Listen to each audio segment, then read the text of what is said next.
From the University of North Dakota in Grand Forks, this is Studio One. Hi everyone and welcome to Studio One. I'm Ann Hook along with Averi Haugesag. Today on the show, self-defense is a practical skill that can be a safeguard in the real world. We will talk to an author whose goal is to protect women against violence. Also, child car seats are meant to keep kids safe. We'll tell you how important it is to use them correctly. But first, thousands of people are still recovering from last month's deadly flood in Lyons, Colorado. To add to the troubles, many residents still pay utility bills, even if they don't have a livable home. Resident John Carter told Colorado's 9 News that he received a bill from the town for $127. Homeowners in other damaged towns such as Estes Park and Boulder can request to have the fee waived. The town manager had asked the board to debate this issue. It estimated that Lyons has about $50 million worth of damage to public property. It's never too early to get a jump start on this year's holiday shopping. Customers in Ohio have been pitching their tents in front of Best Buy location more than 1 week before Black Friday. A couple of us are looking for TVs as, presents for family.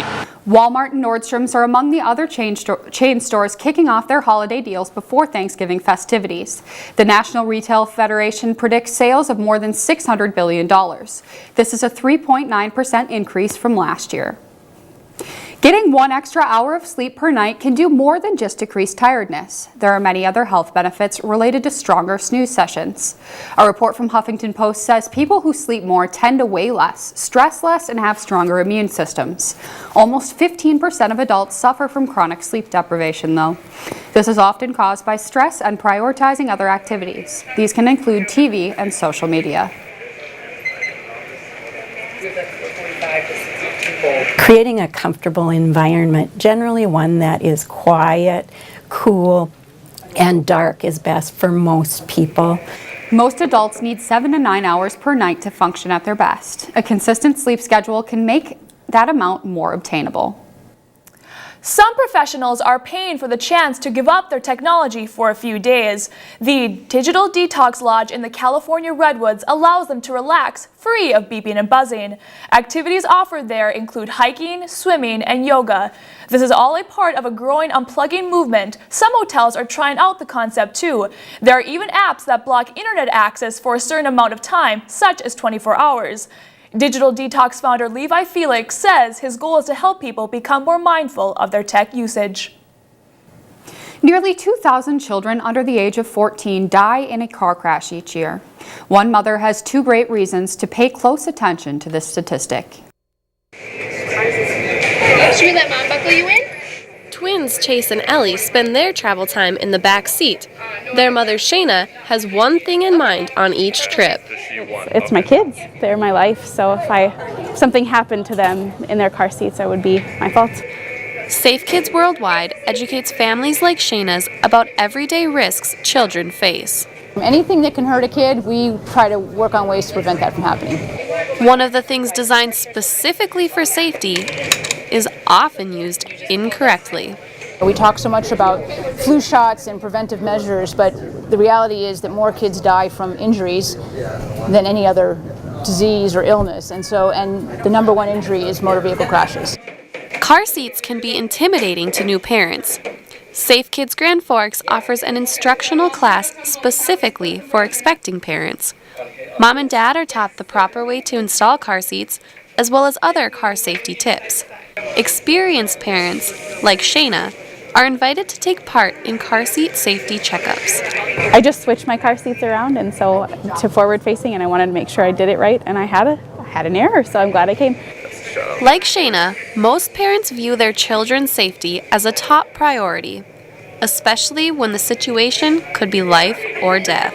I really try to focus on making sure that they're healthy and safe and that I'm not putting them in danger. Parents have the opportunity to work with groups like Safe Kids to decrease devastating statistics. With photographer Alex Stadnick, this is Joy Jacobson reporting for Studio One. Safe Kids Grand Forks partners with local car dealerships to hold this monthly car seat safety event. The Safe Kids website says 4 to 5 kids in booster seats are used incorrectly. And that's for news for now. Ann? All right, Avery, thanks.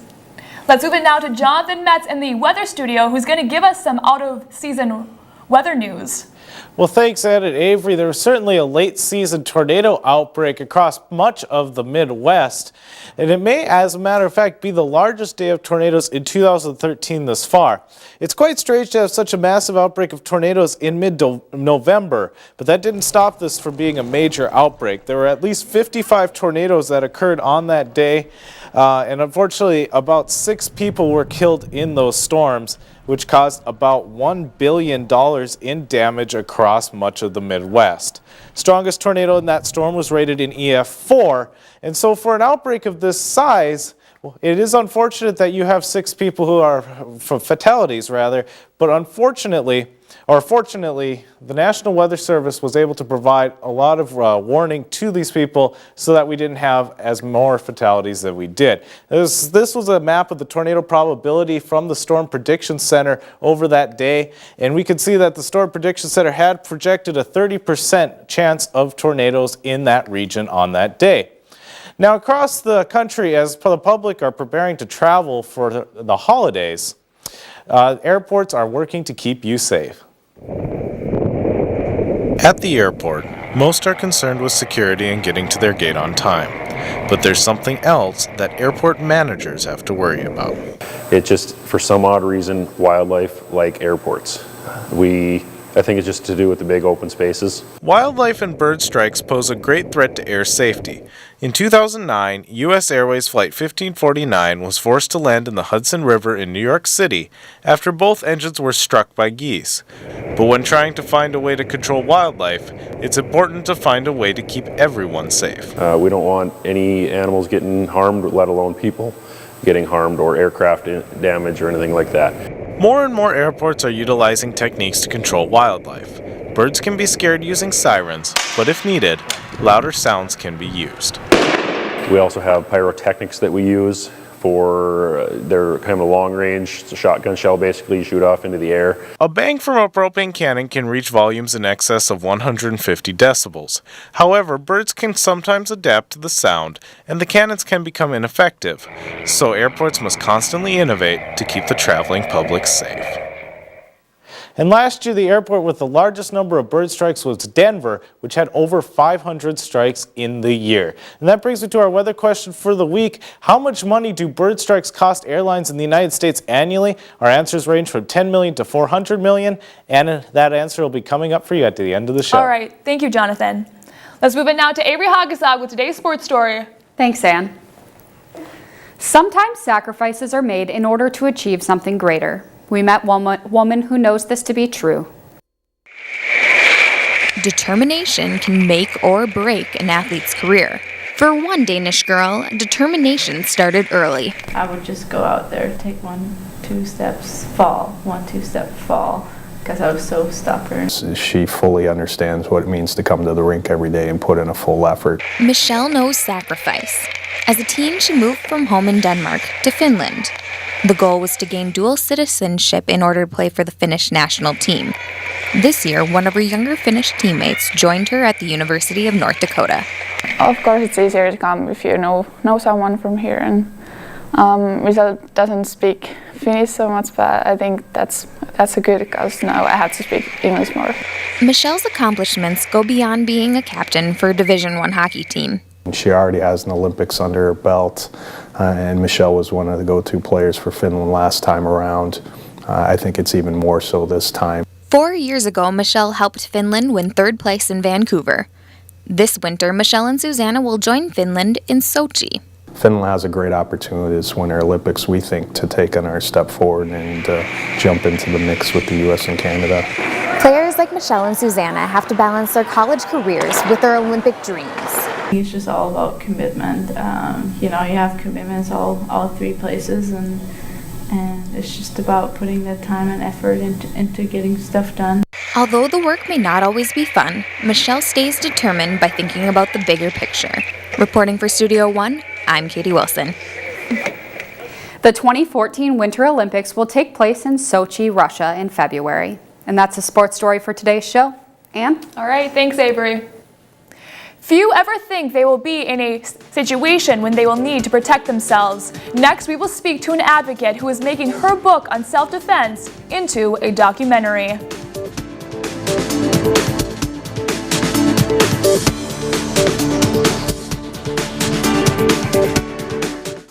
Closed captioning for Studio One is underwritten in part by NDAD, helping others to help themselves. North Dakota is facing challenges in healthcare delivery. The University of North Dakota School of Medicine and Health Sciences is building a place to help meet the state's healthcare needs. In addition to a new structure, we're also building interaction between healthcare professionals while building a workforce through expanding class sizes. We're inspiring our youth to engage in healthcare careers and exploring ways to reduce disease. It starts here and ends here, building a better future for North Dakota. At the University of North Dakota College of Engineering and Mines, classes have real-life application. Mentors guide students. Our work improves quality of life by answering tough questions with creativity and innovation. The University of North Dakota College of Engineering and Mines, training tomorrow's engineering and geology experts today.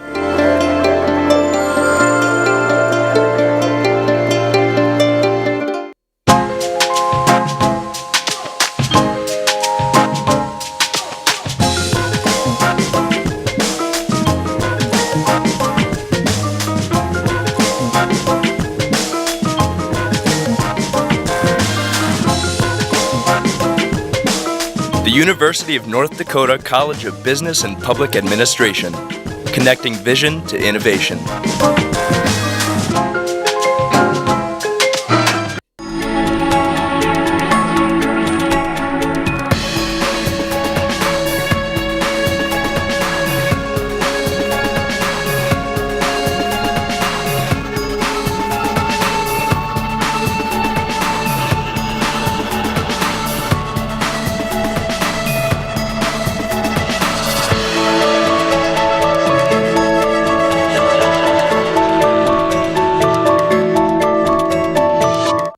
Studio One closed captioning is underwritten in part by Options, your disability information source.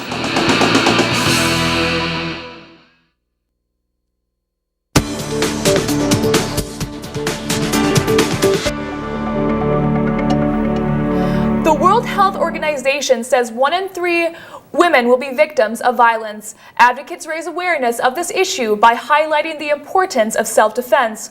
Author and self-defense advocate Ellen Snortland is here to talk about how she spreads the word of courage to women. Well, Ellen, thank you so much for being on the show today. You're very welcome. Well, after being a TV personality and reporter, why did you decide to make this your life's work? Because of the level of ignorance about women defending themselves. We would not be having this conversation if we were talking about dogs. We don't go, oh, that's very unladylike of my dog to defend herself. It's not a gendered issue, okay? But I realized after I had a brush with violence that I was completely ignorant. Not one person had ever talked to me about what to consider if I ever encountered a violent person. I thought, isn't that odd? That is so strange. I'm well read, I'm well educated, I come from a loving family, and I've flown ultracraft aircraft. I've rappelled off mountains. I've done lots of things, but not once did one person say, here are some things about defending yourself, and I thought that was very strange. Was there ever a experience yourself that made you really want to take action? Yes. This is what prompted my writing Beauty Bites Beast, is that I came home late one night, and as I crossed the threshold, a man in a ski mask was coming up the basement stairs, and he held up a knife like this and was going to plunge it into me. Oh, goodness. And I froze, which is everybody's greatest fear, by the way, that they won't be able to take any action at all. And then a little voice in me said, scream, and I did. I screamed so loudly, the man dropped the knife and grabbed his ears and ran like heck. So that's what prompted me to write the book. Well, congratulations on your self-defense. What is the premise of your book? The premise of my book is that, first of all, there are a lot of barriers to women learning how to defend themselves. And after I took a self-defense class that completely changed my life, all the benefits that came from it that I had not even considered. And I didn't realize how a lot of women walk around in the world just hoping nothing will happen, but haven't taken any kind of lessons on what to do in case. It would be like putting a bunch of people in water and saying, okay, do the best you can without any swimming lessons, which is like, to me, crazy. And then I found out that there are a lot of people all over the world that give self-defense classes, but they don't get any mainstream attention. And I thought that is really weird. There are people who teach all sorts of different forms of self-defense. And I thought, you know what? The world probably doesn't need one more self-defense instructor, but they could use a big mouth like me. So I'm going to write a book because it's easier to get a book around than it is to get a bunch of lessons around. So I'm really a spokesperson, even though people didn't elect me to be a spokesperson, but I'm a spokesperson for a lot of different types of self-defense, not only impact, which you have on campus here. Well, the World Health Organization says 1 in 3 females will be victims of violence. What is your reaction to those odds? It's disgusting. It impacts the planet. It makes a difference that women are afraid of half of the population, even needlessly. It's not all the men that are out there being violent, all right? But you can't tell by looking at a man whether he is violent or not. You know, the violent men don't have V branded on their forehead, right? So it impacts the world. If a woman in a developing country, for instance, is afraid to go to a community meeting because her husband's going to beat her up for it, she's not going to participate in that community meeting, and that means we lose her experience and we lose her drive to have the world be better. So that's on an international level. But there are a lot of women who we are missing from the public discourse because of fear. And one of the benefits of learning how to defend yourself is that you feel more like participating in the world. And we need more participation from women, not less. Well, as you were saying before about your involvement in the self-defense training called Impact, tell me, what are some of the challenges on trying to raise awareness on this issue?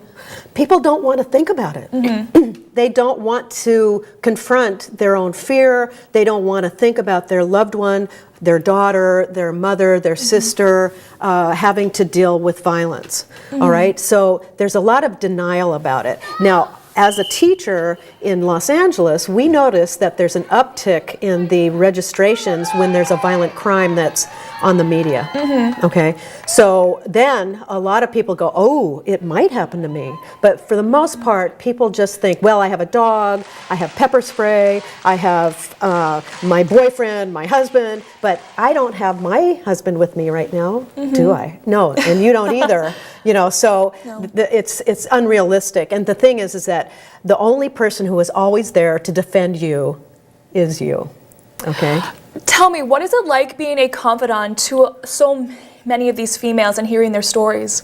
It's strengthening to me. It fuels my resolve to get this education to as many people as possible, because you scratch the surface, and a lot of women that we know have never talked about it, but they were assaulted as early as 7 years old. I mean, I know women who are hiding the fact that they were brutally assaulted by often a cousin that was older, or they are hiding a trauma. Well, quickly tell me, what is the reward in your job? I get to save lives. I get emails from people saying, I read your book, and you know, the next week I had to use something I read about and it saved my life. That will keep me going forever. Well, I really admire all your work that you've done with Impact and through also your book, Beauty Bites Beast. Excuse me. But thank you for being on the show today. Thank you for having me. Coming up, in 1990, Northwest Flight 650 to Minneapolis was piloted by someone under the influence of alcohol. We had the chance to talk to that pilot and learn how that flight changed his life.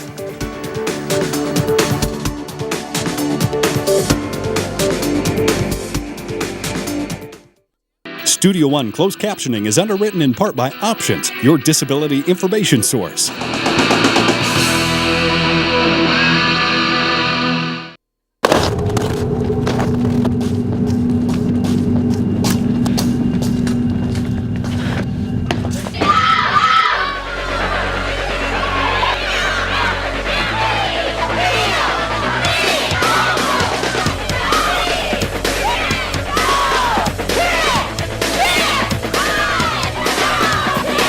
It's not the size of the woman in the fight. It's the size of the fight in the woman. Some consider graduation the end of the college experience. For others, it's just the beginning. And the university provided an environment where I could grow. Many years after I graduated, I'm still receiving dividends from my experience as a student at UND.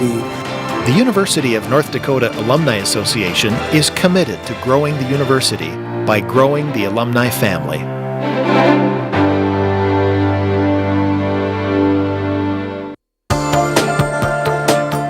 At the University of North Dakota College of Engineering and Mines, classes have real-life application.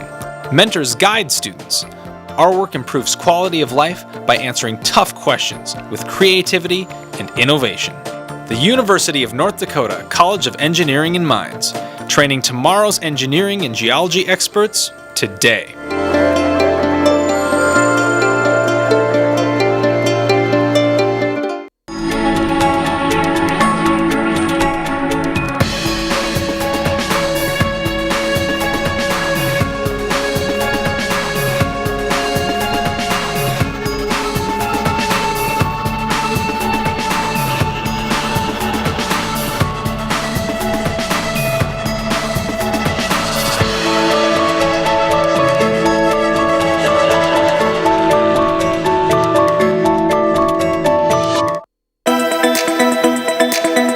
Admire the faculty. They're the ones that kind of helped push me through this. Courses are hands-on and interactive. The communication program has so many different facets to it. One of the great things about the staff in the communication department is that they love what they do. They encourage you to really critically think and analyze everything you're learning. They're so into it, and it makes you want to be into it. If you would like to attend a live show, go to our website at studio1.und.edu. The Hunger Games started as a best-selling book trilogy. It is then transferred into a successful movie blockbuster. Jennifer Lawrence and Josh Hutcherson star in the Hunger Games sequel called Catching Fire. In the second movie, the previous victors have to fight again. Katniss Everdeen's character has to fight for her district in these games rather than herself. Katniss and Peeta's victory in the first movie gave the people hope, yet the evil of the president of the Capitol tries to ruin Katniss's image and destroy all of District 12's hopes. As much as she doesn't want to be a hero, she has to be. Her character becomes more caring as the district looks up. The first games was all about entertainment and all about television. Now there's a lot going on behind the scenes where President Snow doesn't really care who lives at this point. Catching Fire is based on Suzanne Collins' second novel in her trilogy. It has more than 50 million copies in print in the U.S. alone. The Hunger Games Catching Fire opens in theaters November 22nd with a PG-13 rating. Drivers who are upset by poor roadways may soon have to wait to pay for their highway. Lawmakers are considered installing a small black box into vehicles that records mileage, speed, location, and other data. Road taxes could then be set by the amount you drive. Drivers potentially could pay directly for maintenance of the roads they use. We want your thoughts on whether you would want your taxes set by this box. I would probably say no, because raising the taxes is always a tough deal. Like if they start charging insurance because they see that you're speeding, or they give you tickets based off that, then I definitely disagree with that. It really depends. If they, if it's a way, for the government to get revenue, then, have at it, as long as, they're spending the money responsibly. It doesn't sound like a bad idea by any means. It's another way to maybe lower taxes in another area. If all they're doing is tracking your odometer, I don't have a problem with it. I mean, if they try to do other monitoring with it, I might have some problems. I would be okay with lower taxes, and if it doesn't really affect me that much as far as just a box in my car, I don't see why that's a problem. It doesn't seem too invasive. A comment from our Facebook page. Devin from Sioux Falls says, seems a bit extreme. It would more than likely be widely unpopular and just because of the hassle drivers would have to go through to get them installed. Jeremy from Grand Forks says, I think it is a horrible idea. It could start a lot of other issues in motion that would lead to people being taxed separately on everything. This would be more of a punishment for people who have long commutes to work. Almost everyone has to deal with mistakes they've made in their lives. One man says he has to live and grow with his mistakes every day of his life. Former Captain Lyle Prowse has tried to live his life by a set of pillars. I was very strong on things like duty, honor, country, character, honesty, integrity. But even with his strong morals, he has struggled with alcoholism. On the night of March 7th, 1990, Lyle flew a plane from Fargo, North Dakota to Minneapolis, Minnesota, intoxicated. The FAA arrested him when he landed. It was this sense of total penetrating shame and disgrace and dishonor. And that, in the next few days, as they began to unfold, hit a threshold of pain that I didn't think was survivable. Lyle was sentenced to 16 months in prison and in rehab. And I knew I'd never fly again ever. It's impossible with those sanctions. But then, the impossible happened. The FAA lifted the sanctions and told Lyle he could fly again. But he had to start from the ground up, beginning with his private pilot's license. After years of hard work and determination, he once again became a captain of a plane. But the best surprise came after he retired. My attorney called me. He said, I just had a phone call from Judge Rosenbaum. He said in 16 years he's never supported a petition for pardon, but he's been following. This is 8 years after the trial. He said he'll support yours if you won't make the attempt. Lyle received the presidential pardon and was excused from all crimes. Now sober and free, Lyle helps others avoid his mistakes and clears the runway for a better future. I'm Alex Stadnick, reporting for Studio One. Now sober for 23 years, Lyle shares his story in the hope that he can save others from a similar experience. All right, thanks, Avery. You know, it's really inspirational to see somebody have their life turned around. Yeah, it really is. All right, let's bring it now to Johnathan Metz in studio with a final look at today's weather. Johnathan, how's it look today? Well, and in Avery, those cooler temperatures in the northern plains are shifting over to the east coast. It'll be warmer on the west coast, though, for the most part. It'll be drier also as well over in the California coast up to Washington and over to Illinois, wetter in the south and in the northern plains. That brings me back to the weather question for the week. How much money do bird strikes cost airlines in the United States annually? The answer is $400 million, which is not just a chunk of change to even two major airlines. And in Avery, that's the weather for now. Well, Jonathan, I can only imagine the amount of birds that must be. Yeah. All right, that's our show for today. As always, you can follow us through social media or get more information on our website. From all of us at Studio One, have a great week. See you next week.